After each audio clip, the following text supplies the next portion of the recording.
Alors, bienvenue à un nouvel épisode de Né pour un gros pain. Aujourd'hui, j'ai le plaisir de recevoir Valérie Thérault d'Hydrosaire. Donc, Valérie, merci de te joindre à moi. Ben merci de m'avoir invité. Je suis vraiment contente d'être ici. Ça fait plaisir, on est content aussi. Sans plus tarder, je me présente aussi. Je suis Louis Palacio, l'hôte de Né pour un gros pain, mais aussi le producteur et président de Studio Machiavel, l'agence marketing vidéo pour Mouton Noir. On va rentrer assez vite dans le sujet. On aimerait déjà te poser une première question qui nous tient bien à cœur. Donc, si on peut roll l'intro. C'est quel genre de pain, toi? Oui. Quel type de pain es-tu? C'est vraiment une question que je me pose souvent. Tous les jours. À la maison, là, ça fait mal des fois. Je pense que je suis un pain au chocolat. Donc, un peu marginal, un peu plus loin du pain blanc. Je peux pas juste être un pain blanc. Je dois rajouter une petite touche de funky. Un pain au chocolat, c'est aussi quelque chose qu'on ne sait pas ce qu'il est. Il peut être un pain déjeuner, un pain dessert. Donc, un peu comme moi, tu sais, je suis une personne... une journée, je veux faire ça, l'autre journée, je veux faire ça. Fait que je suis remplie de petits projets. Donc, moi, je pense que je suis un petit pain au chocolat. Pain au chocolat. Puis même certains vont contester en disant que c'est une chocolatine, tout ça. Là, c'est un autre débat, c'est ça. C'est top, ça. Mais toi, t'as fait le choix pain au chocolat. J'ai mis le doigt dessus. Exact. Mis le doigt dessus. OK, super. Ben, sans plus tarder, on aimerait aussi savoir un petit peu c'est quoi Hydrosaire. Donc, si tu veux nous le présenter, tu vas avoir 45 secondes. Je laisse Chef Karim donner le signal.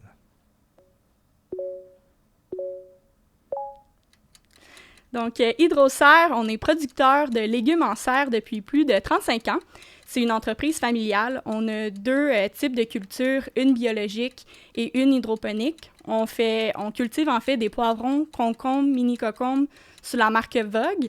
Et dans la laitue hydroponique, on cultive de la laitue comme de la laitue frisée, de la laitue Salanova et de la laitue Boston sous la marque Mirabelle qu'on trouve un peu partout en épicerie. On a 4 sites de production au Québec. Ça fait plus de 30 hectares de légumes. Puis notre mission, c'est vraiment de cultiver et distribuer des légumes sains et savoureux, 12 mois par année, tout en respectant nos valeurs environnementales et humaines. Super. J'ai fait un petit 5 secondes de 5 secondes de plus, mais quand même, almost, c'était proche. Ben, merci de nous avoir partagé exactement comme un petit peu plus d'un regard sur Hydrosaire. Sans plus tarder, j'arrête pas de dire sans plus tarder, je sais qu'il faut que j'arrête. Je m'excuse à tous les auditeurs qui m'entendent le dire 4 fois par épisode. C'est mon mot préféré, mais la première section quand même.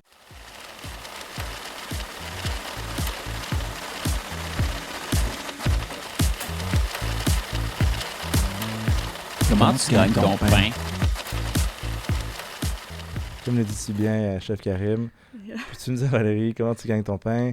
Ça a été quoi ton parcours? Peut-être d'abord, où tu as étudié en premier? Oui.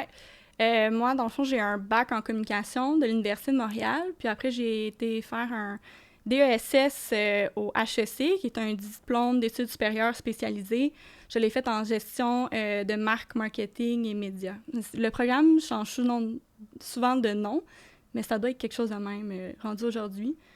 Fait que c'est là-dedans que j'ai étudié vraiment. J'ai voulu aussi apprendre un peu plus le côté entrepreneurial. Fait que j'ai fait des petits bootcamps à l'école d'entrepreneurship de Beauce. J'ai fait également un parcours famille en affaires au HEC.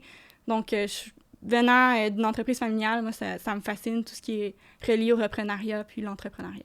Puis, spécifiquement, le marketing, est-ce que tu pensais absolument un jour reprendre l'entreprise ou d'abord le marketing, ensuite est venue l'idée de reprendre? Bien, comment ça a marché? Je pense que pour moi, j'ai un parcours un peu différent d'un entrepreneur, dans le sens où j'ai pas eu l'eureka, j'ai pas eu à trouver une idée ou une opportunité sur le marché qui n'était pas comblée. Pour moi, c'est comme si l'entreprise, elle existe déjà. Il y a une équipe en place, il y a un marché, il y a des clients. Donc, c'est un peu un tout inclus. Ça veut pas dire que c'est plus facile que de reprendre une entreprise que de la partir. Mais pour moi, je suis pas passée par l'étape de la start-up qui est, par exemple, des rondes de financement. Faut que tu aies la bonne idée, faut que tu fasses un plan d'affaires. Donc, tout ça a déjà été fait au courant des années. Donc, moi, la seule question que je me suis posée, c'est est-ce que je veux reprendre l'entreprise? Aussi simple que ça. Puis moi, il y a une question qui était comme, j'en étais obsédée, puis c'était vraiment simple, c'est j'ai toujours voulu qu'on me reconnaisse pour mes compétences dans l'entreprise, puis non pas mon nom de famille. Fait que j'en étais tellement obsédée que je me suis dit, ben moi, je vais aller ailleurs, je vais m'éloigner de l'entreprise familiale pour mieux y revenir. Donc, après mes études, pendant mes études, en fait, à 19 ans, j'ai organisé des courses, des 5 km. Ça s'appelait Color Me Rad. Fait que c'est des courses avec de la couleur, puis les gens couraient en dessus. C'était vraiment pour s'éloigner de la course qui est dans la performance, puis juste dire, venez courir, venez profiter de l'extérieur, faire des activités physiques pour le plaisir. Fait qu'à 19 ans, j'ai organisé ma première course, puis il y a eu 20 000 coureurs à Montréal. Par la suite... T'avais une équipe pour t'aider? Ou... Ouais, j'ai engagé... c'était des amis, j'ai engagé mon frère. C'est sûr que ça s'appelait Stack Lunch Production. La compagnie pour laquelle je travaillais était basée au Utah. Puis moi, ça m'a comme donné vraiment... le feu aux fesses, là, si on peut se le dire. J'étais comme, j'aime ça, être en charge puis diriger les activités. Fait que, à 19 ans, je m'en allais rencontrer les gens qui s'occupaient du stade olympique. J'avais le service de pompiers qui était là pour évaluer les sorties de secours. Je faisais les plans d'aménagement. Puis on dirait qu'avec un pas de recul, à mon âge, je me dis, mon Dieu, qu'est-ce qui m'a pris? Mais je sais pas pourquoi. Là, à 19 ans, j'ai fait ça. Puis là, quand j'ai terminé mes études, je me suis retrouvée dans des agences d'événementiel ou encore de publicité. Puis éventuellement, j'ai retrouvé mon X. Il était en 2 bassins de laitue. Ça m'a juste pris un peu de temps à y retourner. En puis 2 bassins. Ouais. J'aime ça quand t'as placé ça, c'est nice. Ouais, puis je peux te dire qu'on m'appelle Valérie aujourd'hui. Fait que pour moi, c'est vraiment une belle victoire. Là. On m'appelle pas la fille du boss. Ah, félicitations. Puis dans le fond, vous êtes la combienième génération? On est la 2e génération. Deuxième, okay. Donc, l'entreprise appartient à mes parents, ma mère et mon père. Puis, les repreneurs, c'est mon frère, mon cousin et moi pour le moment. Puis, je travaille aussi, il y a mon oncle, il y a l'oncle à mon cousin. Fait que là, il y a beaucoup de terreau dans l'entreprise. C'est très familial. Puis c'est comment ça, mettons, travailler avec son frère, par exemple, et son cousin? Déjà qu'il y a des petites chamailles quand on grandit et tout, est-ce que ça aide? Comment vous êtes rapprochés? C'est sûr que, mettons, une partie super positive de travailler en famille, c'est que tu connais les personnes par cœur. Fait que je sais leur personnalité, je sais c'est quoi leurs forces puis leurs faiblesses. Puis je suis peut-être moins... on est moins gênés de s'en parler entre nous que si tu as un collègue ou que tu as une game politique à faire. Donc, c'est sûr que la communication est plus facile dans la famille, mais ça peut aussi être plus difficile parce que la fin de semaine, on est au chalet, puis on s'est vu la veille, puis l'avant-veille, puis tu veux pas parler de bureau, c'est sûr que c'est un sujet qui revient, puis tu peux avoir des altercations aussi parce que notre manière de penser est différente. Fait que pour moi, j'adore travailler avec... mon frère, mon cousin, puis mes parents aussi. Mais c'est sûr que, tu sais, devenir repreneur de l'entreprise familiale, tu as un clash entre la tradition puis toi, ce que tu veux innover au sein de l'entreprise. Fait que c'est un peu comme tu arrives dans une maison, puis là, c'est décoré de la manière que tes parents le voulaient. Là, tu te dis, ouais, j'aime pas ça, la déco. Je vais tout stripper. Là, ils sont comme, wow, tu sais, ça, tu y touches pas, ça, tu peux y toucher. Fait que c'est vraiment de faire de la place aux nouvelles idées des jeunes, tout en respectant toute la tradition puis l'héritage que nos parents ont légué dans l'entreprise. Puis est-ce que dans les 3, il y en a d'entre vous qui ont plus une personnalité, qui ont envie de tout stripper, d'autres sont plus classés? Ben oui. Tu sais, quand tu fais le test des couleurs, je te dirais, mon frère, c'est vraiment un vert, c'est une personne, un médiateur. C'est également une personne qui est dans le jaune, donc un peu plus... il est très people, il aime ça aller vers les gens, s'assurer que le monde vient bien, il est super fort en RH. Lui aussi, il veut défoncer des portes. Moi, je suis une rouge, je suis vraiment... ça doit être fait maintenant, je suis dans l'action, je suis dans... faut que ça aille vite. Puis mon cousin, c'est un bleu, c'est un rationnel. Lui, il est super posé, calme, il est plus analytique. Fait que, tu sais, si tu regardes nos forces, on est hyper complémentaires, puis personne se pile ses pieds. Puis même dans nos rôles, par exemple, mon cousin est en production, mon frère, il est DG, il est plus en gestion. Puis moi, je suis en vente marketing, fait que... on a toutes nos forces, puis c'est ça qui fait qu'on est une belle équipe. Là. C'est bien réparti, ça, exact. Dans le fond. Puis les parents sont encore impliqués un petit peu, c'est ça? Vous êtes en train de faire la transition? Exact. Bien, c'est super long, une transition pour le reprenariat, de reprendre une entreprise. En fait, ça peut prendre une dizaine d'années. C'est important de le faire d'une bonne manière aussi, puis de prendre le temps de le faire, parce que tu veux pas non plus léguer un cadeau empoisonné. Je pense que c'est un peu ça que tous les parents ont peur. Mes parents, du moins, ils sont vraiment conscients que ils veulent nous léguer une entreprise qui est en santé puis qu'on va pouvoir bâtir là-dessus. Je pense que si on lègue une entreprise qui est en faillite, ben clairement qu'on commence moins bien notre journey pour devenir des entrepreneurs. Là, ouais. Puis maintenant que tu es dedans, est-ce que tu dirais que tu es devenu entrepreneur avec les années ou tu étais né entrepreneur, fallait juste que tu le trouves en toi? Ben, pour moi, être entrepreneur, c'est un métier. Comme au même titre que j'entends souvent les gens dire tu sais, mettons, ils travaillent dans autre chose, puis ils disent moi, je suis prêt à être entrepreneur, il n'y a pas de problème, tu sais, je vais sûrement me faire partie de mon entreprise un jour, mais pour moi, vu que je le vois comme un métier, c'est comme si je disais moi, je vais devenir médecin. Tu sais, c'est sûr, je deviens médecin d'ici la fin de ma vie, mais j'ai pas nécessairement les compétences pour être médecin. Au même titre que c'est pas tout le monde qui a les compétences pour être entrepreneur. Fait que si t'as la fibre en toi, si t'as les reins solides, puis t'es prête à dire, je peux tout perdre du jour au lendemain, let's go. Mais pour moi, faut que tu sois un bon gestionnaire, faut que tu sois à l'écoute. Je trouve que c'est plein de qualités que je pense pas que c'est tout le monde qui l'a. Fait que, est-ce que je suis entrepreneur? Pas encore, parce que je reprends une entreprise. Pour moi, entreprendre, c'est vraiment partir de zéro, bâtir là-dessus. Mais reprendre, c'est les mêmes défis. C'est juste dans une étape qui est peut-être un peu plus loin dans la vie d'une entreprise que les balbutiements. Oui, puis de toute façon, j'imagine aussi, toi, tu as tes propres objectifs à l'entreprise. Tu veux l'amener à certains points aussi qui vont être bien à toi puis à ton équipe de gestion, là, dans le fond. Exact. Tu sais, il n'y a rien qui dit qu'on ne va pas changer le plan d'affaires, changer la stratégie, même la marque. Mais je pense que c'est important aussi que l'équipe qui est en place, qui suit mes parents depuis 35 ans, bien, ils sont aussi en sécurité avec mon frère, puis moi, puis mon cousin. C'est vraiment important, le legacy, puis ces employés-là, ils sont avec nous depuis 25 ans, certains sont vraiment heureux, puis moi, c'est le plus important pour moi, c'est de dire, je veux qu'ils soient aussi heureux avec la deuxième génération de la famille, là. C'est vraiment un objectif qui me tient à cœur. Puis est-ce que tu sens déjà comme ce sentiment est déjà là? Vous travaillez dessus? Est-ce que tu sens vraiment que la transition, si demain tu avais à le faire, la transition, ça serait... c'est étape par étape. Mon frère et moi, mon cousin, on a tous commencé au bas de l'échelle. On a planté des légumes. Puis après ça, on a monté un petit peu par petit peu. Le meilleur exemple, c'est, par exemple, moi, j'étais gestionnaire de marque. Après, je suis devenue directrice des ventes. Marketing, après, je vais être directrice des ventes. Fait que ils vont pas nous donner tout cru dans le bec, excuse-moi. Puis, fait que c'est vraiment étape par étape, ça prend du temps. Fait qu'il y a des... Par exemple, si... Tu sais, dernièrement, on a un peu changé la stratégie de l'entreprise. On veut devenir plus une entreprise progressiste, donc, ça a été quand même un gros changement pour l'entreprise, mais c'est bien perçu pour nos employés. Je pense qu'ils sont contents du changement, mais il faut rester attentif à ce qu'eux sont prêts à accepter ou pas. Je pense que tout humain est réticent au changement, mais il y a une manière de l'apporter tranquillement, puis au bon moment.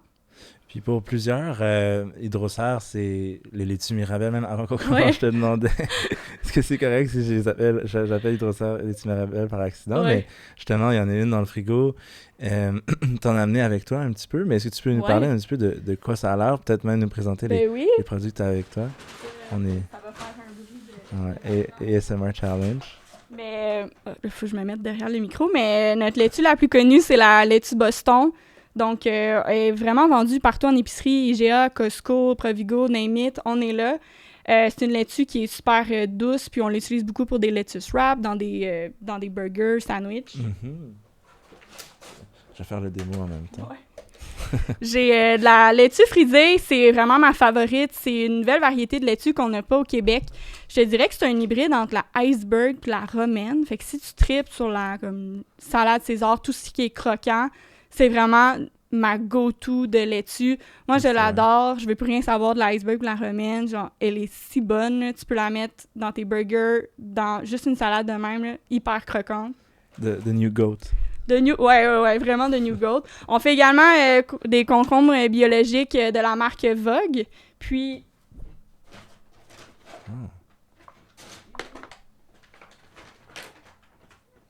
Je me sens vraiment dans un unboxing de célébrité. Donc, on continue dans le bio. J'ai des mini cocombes, poivrons biologiques. Tout ça, c'est fait au Québec 12 mois par année. Puis de la laitue, fleur de Mirabelle, en fait, c'est une Salanova verte et rouge qui est un peu similaire à la Boston, mais qui rajoute un peu plus de couleur dans ton assiette. Fait que c'est vraiment mes produits chouchous. Wow, et notre gamme de produits entière, même. Wow, nice. Ça pousse à l'année, là, dans le fond, grâce au fait que vous avez des serres. En fait, l'avantage de notre culture, c'est que c'est des laitues, des légumes qui poussent en serre. Ce que ça veut dire, ça, c'est qu'on peut cultiver 12 mois par année, même dans un climat nordique. Donc, une serre, ce que ça permet de faire, c'est d'isoler pour vraiment créer un climat idéal. Donc, on peut contrôler l'humidité, la chaleur, la luminosité, puis plein d'autres variables. Fait que c'est un peu comme dire, ben, j'offre le meilleur climat possible à un légume, puis ben lui, il va pousser, il va striver, puis il va avoir le plus de vitamines, de nutriments possible. Puis moi, c'est ce que j'aime le plus de notre entreprise, c'est offrir un produit québécois à l'année, ce qu'on n'est pas capable de faire autrement que par cette innovation qui est les serres. Puis est-ce que ça a toujours été les serres ou c'est une technologie que vous avez rajoutée avec le temps? Ah non, c'est vraiment... Nous, en 87, on a commencé avec des serres. C'est sûr que les serres, c'est un peu plus connu à l'époque aux Pays-Bas, il y en avait un peu aux États-Unis, mais il n'y en avait pas au Québec. Fait que autour des années 1980, il y a quelques entreprises qui ont commencé des serres. Puis là, nous, on se retrouve 35 ans plus tard, on est l'un des plus grands joueurs séricoles au Québec. And that's no joke, parce que la laitue Boston, là, que je pense pas mal de gens ont dans leur frigo, là. Moi, en tout cas, j'ai grandi avec, puis je la connais très bien. Ouais. Mais tu me disais que vous aviez une bonne dominance du marché avec cette laitue Boston-là. Oui, bien, c'est sûr que quand la saison maraîchère est présente, il y a beaucoup de laitue en champ, mais on détient peut-être, je te dirais, 97% du marché de la laitue Boston au Québec. Il n'y a pas beaucoup de gens qui en font, mais c'est sûr qu'il va y en avoir d'autres qui vont arriver. Mais en ce moment, on est vraiment l'un des seuls, du moins durant la saison froide, qui produit de la laitue Boston. Puis c'est quand même une fierté, là, j'imagine, d'avoir réussi à atteindre ça. Là. Je pense qu'il y a une grande compagnie qui peut dire on a 97% du marché. Ben, en même temps, tu sais, la compétition s'en vient. Là. Moi, je l'attends de pied ferme. Là. C'est sûr qu'un jour, il y a quelqu'un qui va débarquer et faire de la laitue comme nous. Mais c'est une belle fierté de voir que les épiceries nous font confiance, puis ils nous font de la place, puis la journée qu'un autre compétiteur va arriver, le produit va devoir être meilleur que le nôtre. Fait que nous, on est prêts à s'améliorer puis à innover pour qu'on ne perde pas notre place en épicerie, c'est certain. Puis parlant d'innovation, est-ce que vous avez... Bon, on aura l'occasion d'en parler un petit peu plus tard, mais vous avez beaucoup de plastique. Il est 100% recyclable, j'imagine, mais est-ce que vous essayez aussi de... C'est un défi que vous voyez beaucoup? En fait, moi, je suis obsédée par notre plastique. Là. J'ai beaucoup d'obsessions. Là, mais ça, c'est une d'elles. Pour moi, dans le fond, le plastique, j'ai démarré une démarche d'éco-conception avec un expert en éco-conception parce que je me suis dit, mon Dieu, ça ne doit pas être le meilleur emballage sur le marché. Puis, j'ai travaillé avec Éco-entreprise Québec, AGECO, etc. Puis, on est tous venus à la conclusion que la meilleure matière première pour nos laitues en ce moment, c'est du plastique PET numéro 1, qui est le plus haut classé. Puis, éventuellement, on aimerait ça se tourner vers du RPET. C'est comme un plastique PCR, donc du plastique qui a déjà été transformé. Par exemple, on peut penser à des bouteilles d'eau. Bien, ils vont être réutilisés puis retransformés, par exemple, dans nos clamshells de laitue. Fait qu'ils ont 1, 2, ça peut aller jusqu'à 8 vies. Puis après ça, le plastique, il perd un peu de sa force. Puis là, on doit le mettre de côté. Donc, en ce moment, c'est la meilleure matière première pour nous. Puis, ce qui est important de savoir, c'est, par exemple, pourquoi notre laitue est emballée puis les laitues en champ ne le sont pas. La réponse est super simple, c'est que une laitue de serre, c'est très fragile. C'est pas fibreux, il n'y a pas de sable, ça n'a pas connu le vent, les animaux. Donc, c'est un légume qui est moins coriace, plus tendre. Donc, aussitôt qu'on ne le met pas dans un emballage, il va perdre de sa fraîcheur. Donc, la laitue, au bout de 24 heures, va devenir molle. Comme une laitue que tu oublies sur le comptoir, là, ça devient un peu mou, ça te donne moins le goût de la manger. Ouais. Fait que nous, notre objectif de la mettre dans une clamshell de plastique, c'est vraiment de prolonger sa durée de vie puis d'éviter le gaspillage alimentaire. Parce que le gaspillage alimentaire, c'est un autre fléau environnemental. Donc, pour nous, on se dit, bien, écoute, c'est la meilleure matière sur le marché en ce moment. Puis attendons les innovations parce que je suis certaine qu'on va avoir d'autres types de matières premières qui vont arriver, mais pour le moment, de ce qu'on voit de nos fournisseurs d'emballage, ça s'en vient, mais c'est long à produire. Il n'y a pas encore une masse critique pour que ça fasse du sens. Exact. Plus la demande va être grande, plus il va y avoir des offres, mais il faut aussi des innovations. Tu sais, j'ai entendu des gens qui rajoutaient un liquide dans le plastique, puis là, ça pouvait se décomposer. Là, je suis comme, ah, c'est cool, on pourrait prendre ça. Puis c'est des millions de dollars. Là. C'est comme, faudrait que je vende la laitue 8 dollars. Puis ce serait comme, non, merci Valérie, je vais aller voir ailleurs. Là. Ouais. C'est intéressant, on commence à parler des défis, justement, puis on a une section qui est pas mal dédiée si Chef Karim, tu veux nous roll l'intro. Tu manges des croûtes.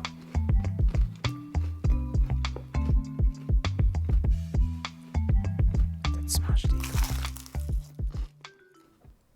Tu manges des croûtes, comme l'a dit Sylvain Karim. Donc, l'idée, c'est les croûtes, c'est les défis, c'est justement, tu me parlais un petit peu plus tôt que tu as dû quand même faire tes preuves, tu n'as rien eu tout cuit dans le bec. Est-ce que tu peux me parler un petit peu de si tu as eu des anecdotes dans tes années, que ça peut partir dans tes projets anciens ou même quand tu étais en train de collecter la salade dans les serres? Ouais. Ben, peut-être j'ai mangé une pas mal grosse croûte cette année. On a eu un feu majeur dans l'entreprise. Donc, moi, à 7 h du matin, j'étais devant une caméra de LCN, un peu à bout de souffle, parce qu'il y avait des flammes de 8 mètres de haut derrière moi. Donc, je mangeais mes croûtes en gestion de crise ces semaines-là. Donc, c'est un incendie il n'y a pas de raison connue, là, ça pourrait être n'importe quoi. Puis on a perdu toutes nos semoirs. Des semoirs, dans le fond, c'est la machinerie qui vient d'Europe, entre autres, pour produire des petits transplants de légumes. Donc, ce que tu vois, c'est de la terre avec la semence, puis on voit une petite pousse, c'est ça, un transplant. Donc, nous, on est producteurs de transplants pour nous, mais également pour des clients. On a une centaine de clients dans le domaine maraîcher. Par exemple, que ce soit du brocoli, ça peut être des poireaux, de la lavande, bien, ils vont acheter ça chez nous, puis là, ils vont aller semer ça dans leur champ. Donc, avec le feu, toutes nos semences des clients ont brûlé, puis les nôtres aussi. Fait que ça, ce que ça veut dire, c'est que nous, on sème et on récolte à chaque jour. Là. Fait que du jour au lendemain, tout est passé au feu. Puis moi, ce que ça m'a démontré, ma plus grande leçon, c'est que, premièrement, on avait une équipe formidable. Les flammes étaient encore 8 mètres de haut, puis tout le monde était sur le téléphone, en train d'être en résolution de problèmes. On a eu tellement une belle cohésion puis une belle unité. Le monde se tenait puis se serrait les coudes pour qu'on puisse y arriver. Puis on était à 1 semaine de la saison des transplants. Et ça, ce que ça veut dire, c'est que si on ne trouvait pas une solution immédiatement, bien, dans les comptoirs des épiceries, ben, tu n'aurais peut-être pas eu de concombres, de poivrons, d'oignons, etc., etc. Fait que c'est vraiment alarmant. On produit presque 60% des légumes, des transplants maraîchers de légumes du Québec. Donc, il fallait qu'on trouve des solutions assez rapidement. Puis, ma leçon, c'est ça, c'est que on a tellement eu une belle solidarité de la part des agriculteurs. C'est vraiment comme notre industrie s'est retournée vers nous puis nous a offert leur aide. Ils nous ont offert leur équipement, nous ont offert des semoirs, des installations. Ils sont vraiment venus en aide. Puis c'est parfois des gens que c'est des compétiteurs à nous. Puis c'est comme si, aussitôt qu'il y a un drame de cette magnitude-là, qui est un drame à échelle humaine, vient impacter, c'est comme si on oublie aussitôt qu'on est des compétiteurs, on est des rivaux. Puis pour moi, ça va toujours me marquer puis ça va me suivre. Puis c'est pas vrai que tu es obligé d'ignorer un compétiteur quand tu es dans un salon ou un congrès. T'sais. Nous, on a toujours, du moins, on essaye toujours d'être sympathique, de serrer la main, d'apprendre à les connaître, puis de s'aider, puis se serrer les coudes dans l'industrie parce qu'on veut s'élever ensemble. Fait que pour moi, le terme compétiteur n'existe plus vraiment depuis cette journée-là. Puis j'espère pouvoir leur tourner la chandelle un jour s'il y a quelque chose qui arrive de cette sorte-là. Wow, puis ça a été quoi un petit peu, justement, qu'est-ce qui vous a, les solutions rapides que vous avez réussi à mettre en place? C'était pas évident, mais on a justement les semoirs qui nous ont été prêtés, on a fait appel à notre département de maintenance qui les ont arrangés, ils ont passé des heures de fou là-dessus. On a aussi dans le fond, reconfigurer un espace de l'entreprise pour pouvoir commencer la saison des transplants. Puis également, l'horaire des employés a complètement changé. Donc, nous, on travaille beaucoup avec des travailleurs étrangers temporaires. On en a environ 250 sur tous nos sites confondus. Donc, eux, ils ont dû, par exemple, quelqu'un qui récolte des poivrons, bien là, à partir de maintenant, il faisait des semences de plusieurs légumes. Donc, ça a vraiment été... on a tout repensé à l'horaire, puis comment on pourrait repenser la manière de travailler. Mais c'est un travail d'équipe, puis chapeau aux gens qui l'ont fait à l'interne. C'était vraiment impressionnant de voir les talents de gestionnaire de tous, puis qu'est-ce qu'on peut faire en temps de crise.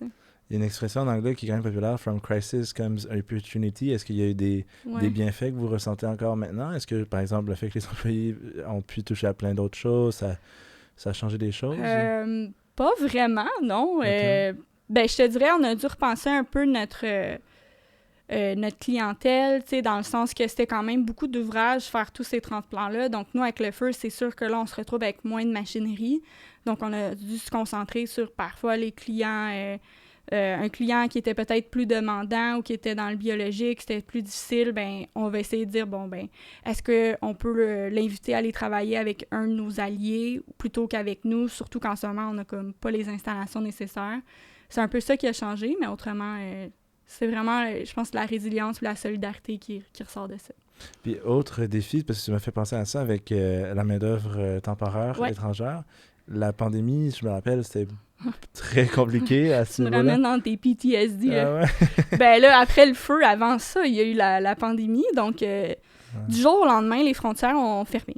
Donc, nous, on a des travailleurs étrangers qui étaient dans l'avion, mais qui nous ont dit, tu sais, on a cru comprendre que les frontières du Guatemala, ben, ils avaient fermé. Fait que là, on n'attendait plus 60 gars. Puis là, un beau vendredi, moi, je sors dehors, puis là, il y a 60 travailleurs dans le parking qui sont comme « Hola! » Puis je suis comme « Oh mon Dieu, on les met où? » Parce que le problème, c'est que, dans le fond, les travailleurs étrangers temporaires, ils restent 6 mois, ils repartent dans leur pays 6 mois, puis ils reviennent. Fait que c'est toujours une rotation. Mais là, on s'est retrouvés à avoir les gars qui devaient partir, puis les gars qui devaient arriver. Fait que c'est presque le double de travailleurs étrangers qui étaient sur notre site. Puis nous, on offre l'hébergement à même le site. Fait que c'est un peu comme une auberge jeunesse. Là. C'est des cuisines communes, il y a un salon commun, des chambres. Donc là, on a trop de monde, puis pas assez de place. Puis là, en plus de ça, il y a Santé Canada qui le vérifiait, parce que là, c'est pas des familles. Il faut qu'il y ait des bulles de comme... limité. Donc, nous, on a dû construire des murs partout, des cuisines, des douches. Puis c'est super réglementé, là. Tu sais, je pense que c'est comme une toilette pour 4 gars, puis il faut que tu en ailles plus, puis c'est compté, c'est vérifié. Mais on a vraiment été créatifs, parce que moi, j'ai comme eu l'idée, on savait plus où les mettre. Les hôtels, à l'époque, étaient fermés. Fait que là, j'ai dit, on appelle des camps de jour. On appelle des camps de vacances. Il y a des lits là-bas, il y a des cuisines. Puis là, ils sont allés là en quarantaine, 2 semaines. Là, ils chillaient dans un camp de jour. Puis là, on est allé les chercher. Puis là, éventuellement, les hôtels ont réouvert. Fait que là, pendant 2 semaines, les gars étaient à l'hôtel pour s'isoler si jamais ils attrapaient la COVID. Fait que c'était vraiment compliqué. Puis encore une fois, chapeau à l'équipe d'avoir fait... cet immense casse-tête-là, tu sais, on parle quand même de 250 travailleurs qu'on doit gérer leur horaire. Puis il faut qu'ils aient à l'hôtel 2 semaines pour l'isolement. Fait que, ça, c'est l'isolement, dans le fond, le 2 semaines, genre, quand il arrivait, obligatoire pour... Oui, obligatoire. Je pense que c'était une réglementation, là. Ben, là, ils l'ont enlevé, mais oui. Wow. Vous êtes passé à travers, félicitations. Oui. Pour vrai, ça a été 3 grosses années. Fait que moi, la prochaine crise, là, ça va être petit guidou, là. Il n'y aura pas de problème.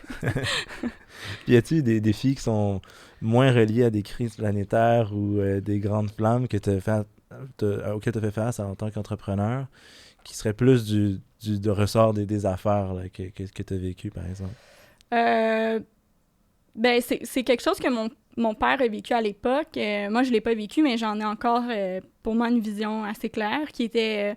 on a eu une maladie de la laitue. Dans le fond, dans les légumes, là, vous ne le savez pas, mais il y a beaucoup de maladies. La maladie du concombre, de la tomate. Puis ça, ce que ça peut faire, c'est que ça contamine l'ensemble de ta production, puis tu perds tout du jour au lendemain. Fait que nous, ce qui est arrivé... dans nos laitues à notre sœur à Mirabel. C'est pas dangereux pour l'humain, là, c'est vraiment juste un pathogène dans les légumes. Puis on a perdu nos productions. Fait que là, il n'y a plus rien qui poussait. Puis mes parents ont vraiment passé proche de la retraite. De la faillite, voyons. Retraite, faillite, retraite, les deux, un avant l'autre. Proche de la faillite. Donc là, on se retrouvait à plus être capable de fournir des clients. On n'avait plus de récolte. Fait que c'était quoi les solutions? Mon père, à l'époque, a vendu ses terres agricoles qui étaient autour des serres. Il voulait les garder pour une expansion. Mais il a dû les vendre à un terrain immobilier pour avoir un peu plus d'argent. Il a également acheté une serre à Amnord. Donc, il a dépensé de l'argent quand il était proche de la faillite pour dire « c'est notre seule chance, c'est d'acheter ailleurs ». Puis, on a également fait de la sous-traitance avec un de nos alliés. Donc, lui, il sous-traitait, il pouvait faire pousser de la laitue pour nous sous notre brand, Mirabel. Puis c'est vraiment ça qui nous a permis de nous sortir la tête de l'eau. Mais je me rappelle, à l'époque, c'était vraiment stressant. Il y a des employés qui ont quitté, puis avec raison. C'est un climat quand même pas anxiogène, mais très stressant. Puis mon père, ma mère, ils ont toujours cru en l'entreprise, même au plus bas qu'elle était. Puis moi, c'est une belle leçon de faut pas abandonner. Puis c'est pas vrai qu'une entreprise, c'est juste des bonnes années, puis c'est de la croissance, puis on fait des profits. Puis il y a des années là, que ça va être l'enfer. Puis c'est des hauts puis des bas, une entreprise. Ça peut pas juste être des hauts, je le souhaite, là, mais je pense que la réalité, c'est que ça peut pas être que des bonnes années. Fait que, ça rend les hauts encore plus sweet. Ouais, aussi. vraiment. Quand on voit qu'en 2008, où on était, puis où on est en 2022, on est passé de 3 hectares, un peu plus, à 30 hectares. Pour moi, je suis vraiment fière de mes parents d'avoir cru, puis il fallait qu'il y ait les reins solides. Là. Les reins solides. Puis la maladie, par exemple, de laitue que vous avez vécue, à ce moment-là, la serre, elle doit être condamnée ou désinfectée? Oui, dans le fond, éventuellement, on va la démolir. Il y a vraiment... En fait, c'est un problème mondial. Il n'y a pas vraiment de solution. Une fois que la maladie a pris l'ensemble de tes récoltes, c'est difficile comme there's no turning back, là, à moins que tu réussisses à l'isoler, mais pour nous, c'est vraiment la fin d'une serre, donc on va la démolir d'ici 2025. OK, wow. Ouais. Puis ça contamine, genre, une serre, pour me donner une idée, c'est comme la structure aussi qui doit être démolie, ou c'est tout ce qui est juste à l'intérieur et les installations? Non, c'est dans le fond, on a vendu le terrain pour OK. le projet immobilier. OK. En 2008. Fait qu'on avait un contrat comme quoi on pouvait rester jusqu'en 2025, puis après ça, on allait léguer le terrain. OK, ça a aidé à vous sortir justement de cette situation. OK. Fait que c'était un plus puis un moins à la fois, parce que là, on doit démolir la serre. Fait que, mais bon, on a d'autres serres maintenant. On a un site à Port-Neuf, à Sainte-Clotilde et à Amnord. Donc, la serre Mirabel, c'est pas plus grave si on la perd. Là. Nous, dans le fond, les employés qui travaillent là, on va avoir un bureau à Mirabel. Ça sera pas une serre, mais on va toutes les rediriger vers le bureau satellite. OK, intéressant. Puis, ça me ramène aussi à la situation de repreneur aussi. Je suis curieux de savoir, est-ce que vous avez eu de l'aide aussi, par exemple, d'organismes au Québec comme la CETEC, le Centre de transfert d'entreprise du Québec, ou vous faites vraiment plus ça on your own? Vous n'avez jamais senti besoin d'aller chercher... c'est sûr qu'éventuellement, on va pouvoir aller chercher de l'aide, mais on est vraiment plus à l'interne pour le moment. Je te dirais qu'une partie qui nous a beaucoup aidé, c'est qu'on a créé un comité famille. Fait un conseil de famille, c'est quelque chose d'assez commun où c'est dans le fond, c'est la famille immédiate avec un conseiller, fort probablement RH, qui nous supporte. Puis là, c'est vraiment une séance où on va parler des vraies choses. Des choses que tu veux pas parler nécessairement. Tu sais, je te donne un exemple. J'ai une relation difficile avec ma tante, elle me traite pas de la bonne manière, ou moi, je veux pas que mon frère reprenne l'entreprise parce que je trouve pas qu'on travaille bien ensemble. Fait que c'est un peu le genre de questions qui vient avec l'entreprise familiale. Dans le conseil de famille, ce que ça permet de faire, c'est de crever les abcès puis de se dire les vraies choses. Puis il y a des décisions qui sont hyper difficiles, des discussions, qui sont hyper difficiles, puis des décisions aussi, mais pour moi, ça a été vraiment bénéfique parce qu'on on pouvait un peu aborder des non-dits. Puis à partir de maintenant, on peut vraiment bâtir sur quelque chose de plus solide parce qu'on sait que tout le monde a mis... il a vraiment dévoilé son cœur et ses sentiments dans ce qu'il voyait pour l'entreprise plus tard. Puis ça, c'est une pratique commune ou vous avez développé ça? Non, c'est quand même commun. Là. C'est pas tout le monde qui le font, mais il y a beaucoup d'histoires d'horreur dans les entreprises familiales où que ça passe jamais la 3e génération là, ou quelque chose dans le genre. Fait que ça fait peur. Puis là, il y a des gens qui se parlent plus, puis sont en chicane de famille. Puis pour nous, notre priorité, ça va toujours être la famille avant l'entreprise. J'aime mieux avoir une famille unie qu'une business qui marche. Ouais. Puis il y en a que, des fois, leur vision est différente. Fait que pour moi, c'est hyper important qu'on puisse avoir de l'harmonie familiale, puis après ça, avoir une business qui roule.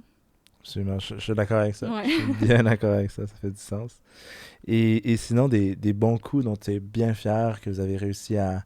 Là, on a parlé beaucoup des défis, mais des choses que vous avez réussi à mettre en place dont tu es particulièrement fier. C'est nouveau un peu, là. C'est dans la transition, l'évolution de la marque. Là. On parlait des traditions, puis la nouvelle garde, là, qui serait plus les repreneurs, qui est moi, mon frère, mon cousin. On a décidé de changer de marque. Fait que là, nous, on s'est retrouvés avec 2 marques de commerce. Donc, on avait Vogue et Mirabelle.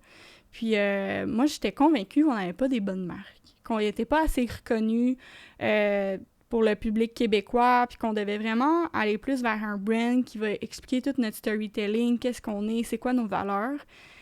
Puis, la première fois que j'ai dit ça, tout le monde me dit « T'es complètement cinglé, il n'y a aucune chance qu'on change la marque, ça marche, on vend. » Puis ça m'a pris 2 ans de travail, on a fait affaire avec des stratèges, des designers, puis éventuellement, on a pris la décision que ces 2 marques-là n'allaient plus exister pour en avoir une nouvelle marque, un nouveau nom d'entreprise aussi.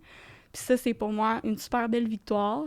Je pense que ça fait signe d'un renouveau pour la prochaine génération qui s'en vient. Puis je pense que les employés étaient vraiment excités. On leur a présenté le projet, ça fait quelques semaines, là, tout le pitch de vente, notre manifesto, puis ils étaient vraiment emballés. Fait que pour moi, c'est le fun parce que c'est une entreprise qui va être un peu plus à l'image de la prochaine génération, tout en conservant les bonnes bases que mes parents y ont établies.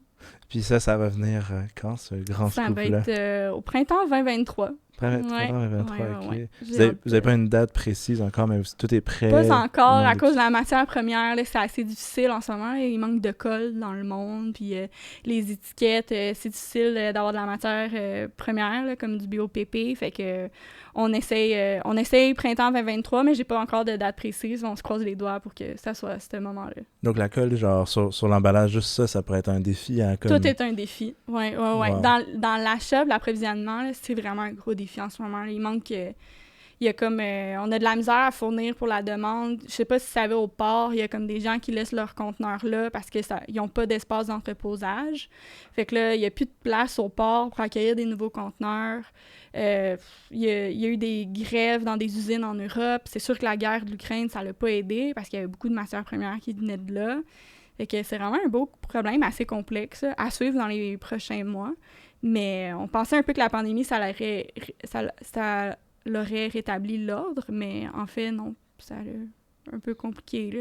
Ben, la guerre n'a pas aidé, mais ouais. Ouais, c'est un peu comme continuer la lancée. Donc, ouais. donc c'est pas juste les bonbons, c'est pas juste la crise des bonbons pour Halloween. Des bonbons à l'Halloween. Fait que là, comme on disait tantôt, peut-être qu'on pourrait donner des mini cocombres, mais je suis pas sûre que les enfants triperaient. Non, c'est mon rêve. C'est ton rêve qu'ils soient rendus là, qu'ils puissent. Mais une chance qu'on n'a pas trop un public enfant qui nous écoute là, pour pas les déprimer. La révolte, là. Non! Ouais, j'attendrais ça à 10 ans, je serais partant en train de brailler, je pense. Mais c'est pas les gens qui donnent des pommes, des fois, dans les sacs. Pourquoi pas les légumes, tu sais? Je pense que les poivrons sont vraiment incompris puis ils méritent leur place dans le sac c'est vrai. Halloween. Tu matches avec une petite trempette à la maison, là, t'es bien. Chef kiss. You're onto something. Yeah. Nice. Ben ça c'est super intéressant. Puis ça m'amène un petit peu à la prochaine section. On parle justement des plans futurs qui s'en viennent. Donc, j'irai tout de suite à notre dernière section. Du bon pain sur la planche. Coupe-moi dans une tranche. Pain sur la planche, yes. Parce qu'il reste du travail. On a parlé de tous les défis de la pandémie, tout ça. Mais il y a des bonnes choses qui s'en viennent. Vous refaites votre marque. Est-ce que tu vois des tendances dans le marché particulièrement sur lesquelles tu aimerais capitaliser? Déjà, vous êtes quand même une entreprise très innovante dans le domaine des serres. Oui. Pour moi, c'est vraiment avec ce que le gouvernement a annoncé, qui était de doubler la superficie des serres du Québec.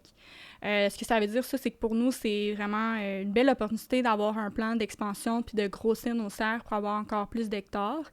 Il y a beaucoup de place sur le marché québécois pour les légumes québécois. Par exemple, nous, juste avec nos mini-cocombes, je ne peux pas fournir 100% du marché. On continue d'acheter du Mexique, des États-Unis.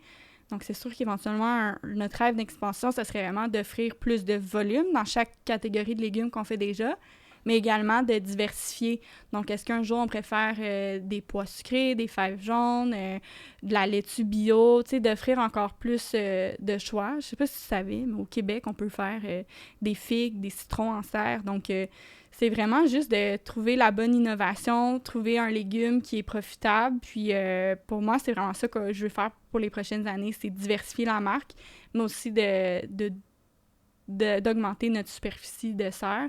Ce qui est intéressant de ce que le gouvernement a annoncé il y a de ça quelques années, c'est qu'on pouvait maintenant avoir un tarif préférentiel. Ce que ça veut dire, c'est que, par exemple, si ta serre en marche à l'hydroélectricité, ben au lieu de payer, par exemple, 12 cents le kilowattheure, ben tu vas le payer 6 cents. Puis au lieu que ça soit des entreprises qui dépensaient, mettons, 300 kWh, ben ils vont accepter les entreprises à 50 kW. Fait que c'est vraiment intéressant pour les petites entreprises, les PME autant que les grandes entreprises. Puis tout le monde y gagne. Puis ça, c'est le but, c'est un peu de revenir à la base qui est qu'est-ce qu'on est capable de produire au Québec.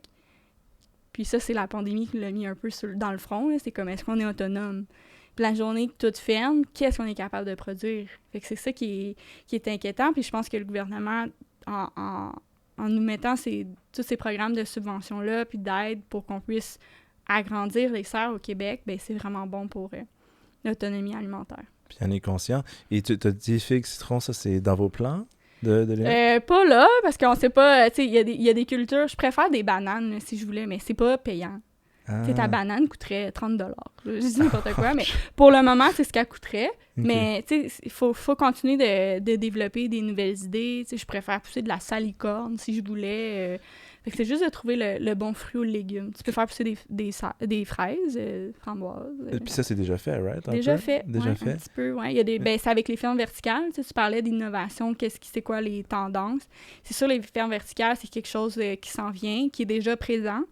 Mais c'est une innovation qui, sur le plan de la rentabilité, reste à voir. C'est sûr qu'il y a quelqu'un qui va y arriver.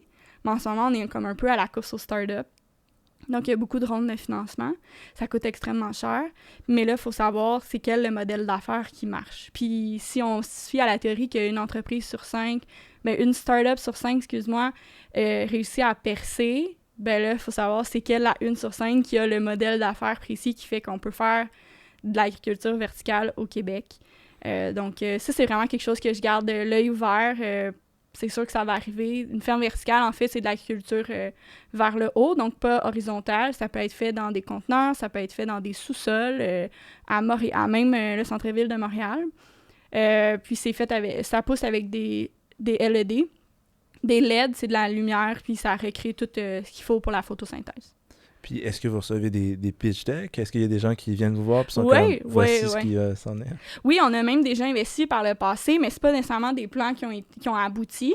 Fait que c'est ça, je te dis, c'est vraiment là, on est comme dans un mode oh my God, ça s'en vient, il y a quelqu'un qui est proche de la ligne d'arrivée, honnêtement, mais c'est à savoir c'est qui, on le sait pas encore. Fait que je te dirais que dans les prochaines années, je vais te parler de ferme verticale, tu vas me dire comme, oui, je sais c'est quoi, comme... C'est rendu hot, là. C'est rendu tout le monde fait ça.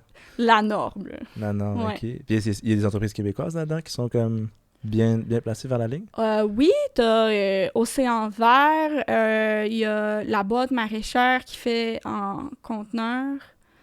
Puis, mais il y en a beaucoup aux États-Unis, là. T'as InFarm, c'est comme, je pense, quelqu'un dans la famille d'Elon Musk qui fait ça. OK, genre son frère, genre comme ça, ouais. Okay. Fait que, non, c'est gros. Ça pop partout. Fait que... Puis mettons dans un conteneur, genre serait quoi l'avantage de faire dans un conteneur versus... Ah, ça, c'est une bonne question. Il faudrait demander aux personnes qui le font. De ce que je comprends, c'est un peu la mobilité que tu peux le faire partout. OK, intéressant. Chef Karim? Il y en a partout des conteneurs. C'est pour ça que Ah, pour les Ouais. utiliser tu en les plus. réutilises quand ils sont plus bons. Exact. Il y a Puis- la réutilisation, mais c'est aussi, par exemple, dans un espace restreint, tu peux juste les stacker un par-dessus l'autre, puis ça te coûte moins. Tu n'as pas besoin de payer un bâtiment comme ta facture rétrécit un peu vu que c'est un conteneur. Je dirais que c'est ça, mais je n'ai pas non plus le pitch de vente qui vient avec l'agriculture en conteneur. Là. Mais Océan Vert, et t'as dit ferme maraîchère, c'est ça? Ouais, je pense que c'est ça, ouais. OK, mais peut-être on va les inviter. L'invitation est out there. Si ça vous tente de venir participer au balado, on est curieux d'entendre parler plus là-dessus. Puis sinon, est-ce que... donc ça, il y a la nouvelle marque qui s'en vient. Ouais. Une transition qui justement va aboutir prochainement. Est-ce que c'est quoi les plans dans les 5 prochaines années pour toi? Est-ce que c'est déjà à avoir fait cette transition amorcée ou... Oui, ben, je te dirais, je pense que j'en ai parlé un peu plus tôt, mais c'était l'entreprise progressiste. C'est vraiment un modèle d'affaires qui est un peu plus différent de ce qu'on fait actuellement. Fait que les bases de l'entreprise progressiste, c'est de mettre l'humain et l'environnement au centre de tes décisions d'affaires. Donc, tu es un peu plus à la merci de ce que... Tu sais, tu peux pas faire de business si t'as pas une planète. Moi, c'est un peu ça qui m'alarme, là, c'est de dire comme en ce moment, on s'en va avec le capitalisme vers la pente descendante de comme on n'en fera plus de business si on n'a plus de planète Terre, puis il y a juste des répercussions sur le réchauffement climatique. Fait qu'une entreprise comme Progressiste, notamment, tu peux avoir la certification B Corp. C'est reconnu avec, par exemple, Prana au Québec, là, Communauto, Danone, t'as G-Soft, puis Patagonia. Fait que moi, c'est vraiment... pour nous, c'est un modèle d'affaires puis une stratégie d'entreprise qui fait vraiment du sens, qui rejoint beaucoup nos valeurs à nous, mais également à celles de nos employés. Puis je pense que si on veut de la rétention de main-d'œuvre, ben, de leur offrir quelque chose qui, pas qui va changer le monde, mais le métier d'agriculteur, là, c'est quelque chose de tellement gratifiant. Tu sais, moi, je nourris les Québécois. C'est cool, là. Il n'y a pas plus terre à terre puis connecté avec la nature que ça. Donc, pour moi, c'est vraiment ça, notre futur, c'est un peu dans l'entreprise progressiste. On parlait des clamshells plus tôt, ben, comme tu le vois, genre, moi, l'environnement, je suis obsédée, puis je veux prendre les bonnes décisions pour l'entreprise parce que, au final, il faut que tu sois profitable. Tu sais, le but, c'est pas que je vende mes laitues 8$, personne ne les achète, mais je suis capable de dire, ouais, mais ils sont en RPET. Fait que c'est le juste équilibre entre la profitabilité, mais de prendre des décisions, puis de mettre l'humain, puis l'environnement au cœur de celle-ci. Puis la certification B Corp, ça prend un certain temps. Vous êtes dans le processus? C'est vraiment long, ouais, exact. C'est super long. Ça peut être comme 2 ans, là, mais c'est des normes très strictes, mais qui est réalisable. Il y a beaucoup d'entreprises qui l'ont réussi. Mais tu sais, par exemple, ça peut te demander que ton CA soit égalitaire, autant d'hommes que de femmes. T'assurer qu'il n'y a pas de salaires qui sont en dessous du salaire minimum. Fait qu'on peut penser, mettons, à des compagnies que je nommerais pas aux États-Unis, mais tu sais, combien ils les payent leurs employés. Des fois, il y a des enfants. Ça, c'est pas dans le B Corp. Tu peux pas faire travailler des gens de 14 ans et moins. Puis là, ça va, tu sais, t'as plein d'axes, t'as la gouvernance que tu peux remettre en décision, t'as l'environnement, qu'est-ce que tu fais, tes fournisseurs, comment ils traitent, eux, leurs employés. Donc, c'est vraiment une belle boucle qui va vraiment chercher toutes les sphères de l'entreprise puis qui l'évalue d'une manière comme plus de l'aspect humain, tu sais, pour que les gens soient bien dans l'entreprise. J'ai travaillé pour une compagnie qui était B Corp aussi, Ouais. mais qui est encore la BDC, la Banque de Ah, Finance ben du oui. Canada. Donc, Oui, ils font full des bons articles là-dessus, oui. j'en ai vu, mais ouais, exact. exact. Puis c'est un processus annuel, c'est pas comme si tu l'as Non. une fois, puis you're good. Tu dois toujours t'améliorer. Donc, tu as un score. Je pense que le minimum, c'est 80 sur 200. Puis, à chaque année, tu dois l'augmenter un petit peu. Fait que, tu sais, c'est presque impossible d'atteindre le 200. Il faudrait que tu sois parfait, là, ou presque. Là, mais je pense que c'est bien de reach, qu'on ait un objectif qui va vers ça. Puis qu'on veut toujours s'améliorer puis trouver des manières d'innover. Tu sais, par exemple, je dis n'importe quoi, mais dans un truc d'environnement, on pourrait récupérer l'eau de pluie ou réduire nos GES, ben let's go, on part les projets, puis c'est ce qui va alimenter l'ensemble de nos actions au courant de l'année pour que l'année prochaine, ben on puisse dire, ben on a gagné un score de plus parce qu'on a décidé qu'on récupérait l'eau de pluie, par exemple. Fait que ça peut continuer éternellement. Intéressant. Ben, merci d'avoir partagé ce insight-là dans le monde du B Corp. J'irai maintenant avec notre nouvelle section fatidique.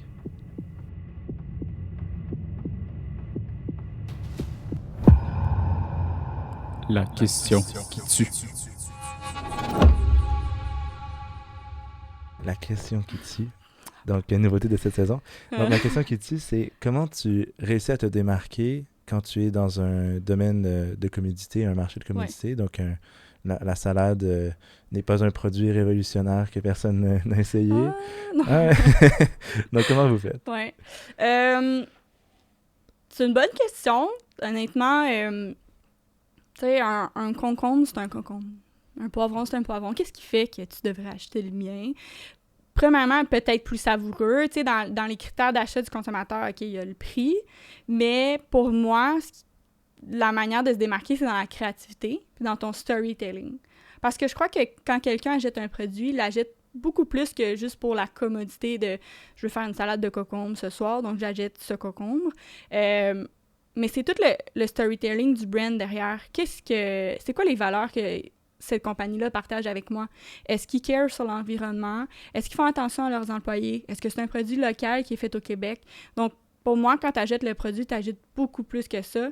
Puis on parle d'entrepreneuriat, puis pour moi, tu sais, quand on dit le mot entrepreneur, il y a comme un aura tellement spécial qui vient avec ça, c'est presque shiny, puis les Québécois, je pense qu'ils sont friands d'histoire. Ils veulent savoir c'est quoi l'histoire derrière l'entreprise, puis est-ce qu'elle va réussir? On veut l'histoire de l'entrepreneur qui a échoué ou qui a réussi. Nomme-moi le nombre de livres qui se vendent là-dessus.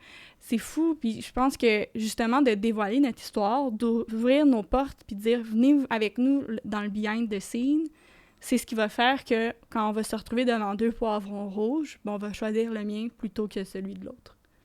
Puis en plus, on a eu droit à cette histoire-là à travers le balado, donc les gens l'ont vécu encore plus. Ouais, c'est vrai. J'aime ça, t'as bien résumé ça. Et selon toi, maintenant, est-ce que le Québec est né pour un gros pain? Non. Oui. Oui, mais on doit investir en nous-mêmes. Dans le sens où je pense que par moment, on croit qu'un bien de commodité, par exemple, on n'est pas capable de le produire au Québec. Je te donne un exemple, le ketchup. T'achètes quoi depuis des années? Du Heinz? Ouais. C'est ça. Tu sais, tu t'es jamais remis en question pour dire, est-ce qu'il y a du ketchup québécois? Est-ce que je pourrais l'acheter? Parce que sur les tablettes, c'est juste du Heinz. Fait que dans notre tête, on se dit, ben ça se fait juste à l'extérieur. Nous, on n'est pas capable de le faire au Québec. Mais pourtant, tu sais, je te donne un exemple. Canada Sauce a sorti récemment du ketchup. Il a même vendu la moutarde à Costco. Lui, il a vu un gap dans le marché. C'est un marché, là, genre, il n'y a pas de place nécessairement, mais tu joues contre des géants, des multinationales, mais il s'est dit, moi, je suis prête à dire, comme je disais plus tôt, je mets sur la valeur de mon storytelling, puis le fait que je suis local, puis let's go, on y va, on commence à le produire, ce produit-là. Donc, pour moi, faut qu'on accepte en tant que peuple de se dire, arrêtons de croire que tout se fait à l'étranger, puis commençons à croire en nos aptitudes à nous, en tant que peuple québécois, de produire des choses qui sont faites ici. Puis commençons aussi en épicerie ou peu importe, dans les magasins, de se dire, ben entre des céréales du Québec, des céréales d'ailleurs, je vais encourager les céréales du Québec. Fait que moi, c'est un peu ça ma vision. Oui, mais faut aussi qu'on soit capable d'acheter québécois puis d'encourager les entreprises d'ici.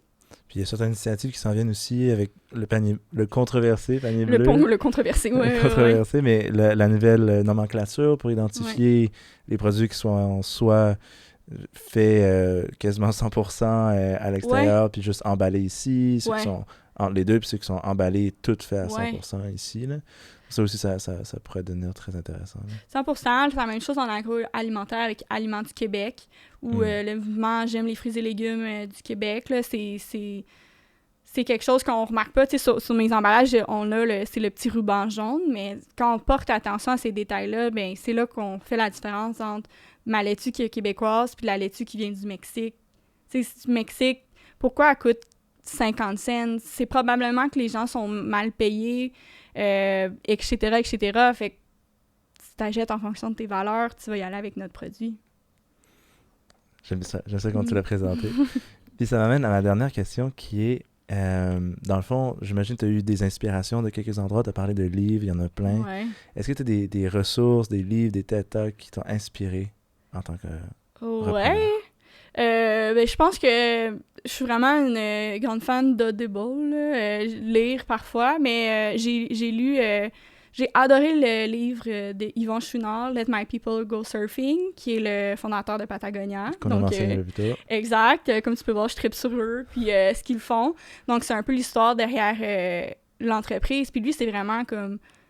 Il était atypique. C'est pas l'entrepreneur à veston. Lui, il allait justement faire de l'escalade avec ses employés pendant l'heure du midi ou quand il y avait une tempête de neige. Let's go, on s'en va tout en ski. Fait que je trouvais ça tellement fascinant comme manière de voir l'entreprise. Puis lui, c'était vraiment de le faire toutes les bonnes décisions pour l'environnement. J'ai bien aimé aussi un classique, le Simon Sinek, Start With Why. Pour les repreneurs, Succeeding Generations.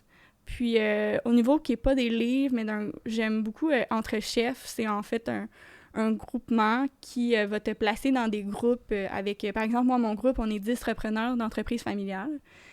Donc, on est capable de se voir à peu près à chaque 6 semaines. Puis on va échanger sur des sujets qui nous allument, mais qui font part de notre quotidien. Tu sais, moi, par exemple, parler avec mes amis puis dire « Ouais, c'est pas facile avec mon cousin aujourd'hui, puis je sais pas trop comment dire. » Comme, il y a peut-être pas ils n'ont pas cette réalité-là. Fait que de rencontrer des gens qui ont la même réalité que toi, moi, ça a vraiment changé ma vie, en quelque sorte. Ça m'a ouvert les yeux, puis sont d'une grande aide.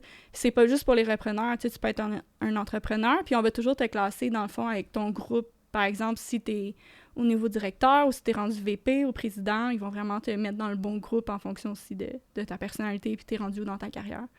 Fait que c'est pas mal ça, mes livres et recommandations. Une petite liste, puis on s'assurera de l'avoir dans la description as much as you can. Mais merci d'avoir partagé ça, c'est super intéressant. Plaisir. Puis je reconnaissais quelques-uns, mais d'autres qui se remontent sur ma liste maintenant que tu l'as dit. Donc, il faut facilement lire. Donc, sur ça, j'aimerais te remercier d'avoir participé. Merci à toi. C'est vraiment, ça fait un plaisir. Puis je pense que c'est rare qu'on a l'occasion de recevoir une marque aussi iconique au Québec. C'est gentil. Et encore mieux dans l'alimentaire. Donc, c'était vraiment intéressant d'apprendre plus là-dessus. Je souhaite à tout le monde aussi, avant de l'oublier, un joyeux Halloween. Ça s'approche très vite. Donc, profitez-en. Malheureusement, peut-être sans autant de bonbons que d'habitude. Je veux pas être trop dramatique. un malheur, là, mais il y a des mini-cocons. Il y a des mini-cocons. Ça, c'est quand même nice. Tu sais, ça se met bien dans un food platter au party d'Halloween. Excellent. Donc, c'est vraiment ça. Puis nous, on se revoit sinon pour un prochain épisode. À la semaine prochaine. Merci d'avoir été des nôtres pour un autre épisode du balado Né pour un gros pain. Comme vous le savez, cet épisode est enregistré au studio Machiavel. Si tu n'as pas peur de déranger ou de défier le statu quo, visite machiavel.com pour voir comment, à travers le marketing vidéo, on peut t'aider à réaliser tes ambitions. Pour nous, on se revoit au prochain épisode. Au revoir.